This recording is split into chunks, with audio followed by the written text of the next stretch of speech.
FRCA, le syndicat du sucre de la Réunion et Groupama vous présentent Terre d'ici.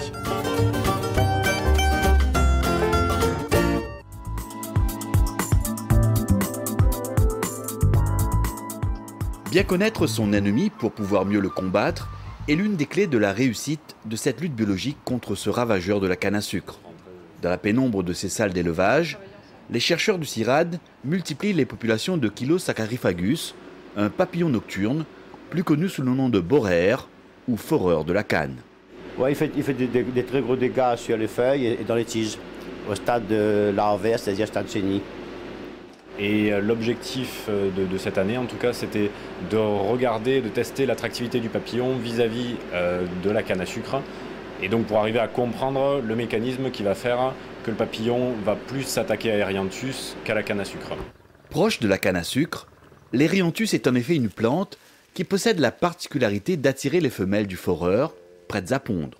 Donc elle a effectivement cette caractéristique qu'on a découverte par hasard, d'attirer les foreurs et de ne pas permettre le développement des larves. Donc ça attire les papillons pondent dessus, les larves mangent les feuilles, les petites larves. Par contre, quand les grosses larves essayent de rentrer dans la tige, elles meurent. Cette graminée, l'Erianthus, constitue en fait un piège écologique naturel contre le boréère. Le boréère est attiré par l'Erianthus. Après une fois, la femelle, il pond sur les feuilles. Les œufs éclorent, ils vont manger la feuille, ils vont descendre dans la tige. Arrivé dans la tige, les larves vont mourir. Donc le cycle va s'arrêter. Le cycle s'arrête là. Donc ça casse vraiment la dynamique de population du foreur dans la canne. Depuis 2 ans maintenant, les chercheurs du CIRAD testent en plein champ l'efficacité de cette plante piège chez une dizaine de planteurs, comme ici à Saint-Gilles-Léo, chez Alex Toinette. On est en cours d'observation et par la suite, je pense que d'ici l'année prochaine, on pourra mieux constater cette diminution, parce qu'étant donné que c'est la première année, là, on va bien constater s'il y a encore propagation ou pas de l'insecte. Mais le truc, c'est que dommage ici, c'est nous, on est le premier à mettre ça dans cette zone-là. S'il y a d'autres agriculteurs aussi qui mettent ça en place, ça aurait été bien. Tout ce qui était là-dessus, tu ne vas pas le retrouver dans ton champ, tu vois. En fin de compte, là, tu as supprimé, je ne sais pas combien, peut-être 200, 300 chenilles, là. On ne peut pas traiter chimiquement la canne, c'est interdit par la DAF, tout ça. Et donc, le seul moyen de lutter, c'est des plantes biologiques, attractives, qui attirent les papillons et la plante joue son rôle.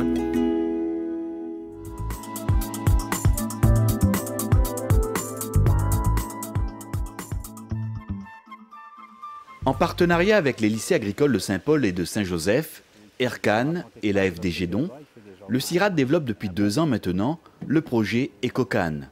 Objectif ici, tester l'efficacité de l'Erianthus, une plante piège pour le foreur de la canne à sucre.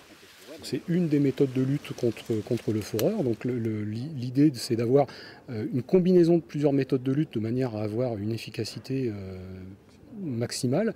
Donc il y a plusieurs méthodes qui sont vulgarisées qui sont en test contre le foreur. Donc il y a notamment les élevages de micro-guêpes et lâcher de micro-guêpes, ce que fait la FDG Don. Donc là, ce qu'on essaye dans le projet, c'est également de combiner ces deux approches, donc d'attirer à la fois le foreur sur les bordures de parcelles et en même temps de détruire les œufs qui pourraient donner développement à quelques larves et à quelques adultes, de les détruire en plus en appliquant des micro-guêpes parasites sur les bordures des parcelles, au lieu de les appliquer sur la totalité de la parcelle. À Jean Petit, dans les Hauts de Saint-Joseph, Jean-Marc Payette et Arthur Gontier mesurent déjà le changement. Depuis la mise en place d'Erianthus en bordure de leur champ, les attaques de boréère sur les cannes à sucre ont nettement diminué. Quand on coupe, on regarde en fin de compte, quand on coupe la canne, on voit en fin de compte les moins piqués, les vraiment moins piqués.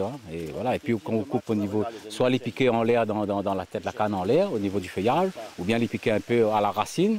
Et comme c'est une nouvelle variété de canne qu'on a plantée aussi, il est plus résistant, parce que la canne jaune, on lui poussera encore, mais il est vraiment difficile.